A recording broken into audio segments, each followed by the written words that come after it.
చర్చలోకి ముందు వివరాలు ఏంటో చూద్దాం.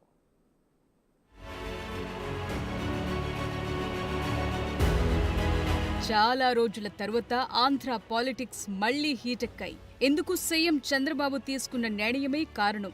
రాజ్యసభ కూటమి అభ్యర్థులుగా తెలుగుదేశం నుంచి బీదా మస్తాన్ రావు, బీజేపీ నుంచి ఆర్ కృష్ణయ్యను మరోసారి పెద్దల సభకు పంపాలని నిర్ణయించారు. వాళ్లతో రాజీనామా చేయించి మళ్లీ వాళ్లనే ఎందుకు పంపుతున్నారనే ప్రశ్న రాజకీయ వర్గాల్లో చర్చనీయాంశమైంది.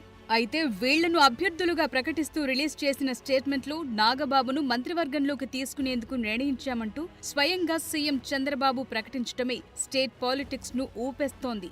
నిజానికి ఇలాంటిది ఇంతకు ముందెన్నడూ తెలుగుదేశం చరిత్రలో జరగలేదు. ఇలా కేబినెట్లోకి ఒకరిని తీసుకుంటున్నామని చంద్రబాబు ఓ లెటర్ మీద సంతకం పెట్టి ఎప్పుడూ చెప్పలేదు. ఇదే ఇప్పుడు ఏపీలో పెద్ద చర్చకు దారితీసింది.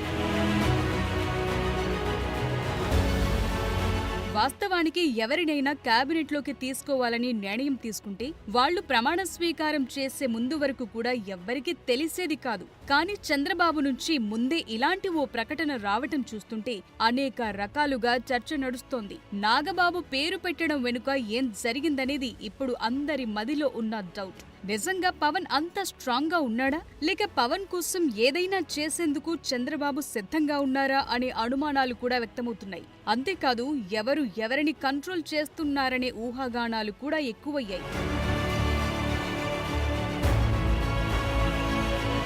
నాగబాబును మంత్రివర్గంలోకి తీసుకుంటున్నామని చంద్రబాబు ప్రకటించాక తెలుగుదేశం శ్రేణుల నుంచి కొంత అసంతృప్తి అయితే వ్యక్తమవుతోంది. ఈ ప్రకటన వచ్చిన దగ్గర నుంచి జనసేన వర్సెస్ టీడీపీ అన్నట్లుగా మారిపోయాయి పరిస్థితులు. నాగబాబు గతంలో టీడీపీ నేతల గురించి చేసిన వ్యాఖ్యలను కూడా ఇప్పుడు మళ్లీ షేర్ చేస్తున్నారు పసుపు పార్టీ అభిమానులు. అయితే పవన్ కళ్యాణ్ బలవంతంతోనే నాగబాబును కేబినెట్లోకి తీసుకుంటున్నారనే టాక్ కూడా గట్టిగా వినిపిస్తోంది.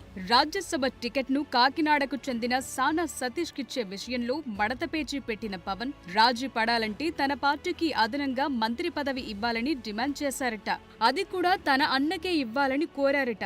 దానికి చంద్రబాబు అంగీకరించినప్పటికీ అధికారికంగా ప్రకటించాల్సిందేనని పవన్ బెట్టు చేశారన్న చర్చ అమరావతిలో పెద్ద ఎత్తునే సాగుతోంది. పవన్ ను బుజ్జగించడం కోసమే చంద్రబాబుకు ఇష్టం లేకున్నా నాగబాబును కేబినెట్లోకి తీసుకుంటున్నామంటూ ప్రకటన చేశారంటున్నారు.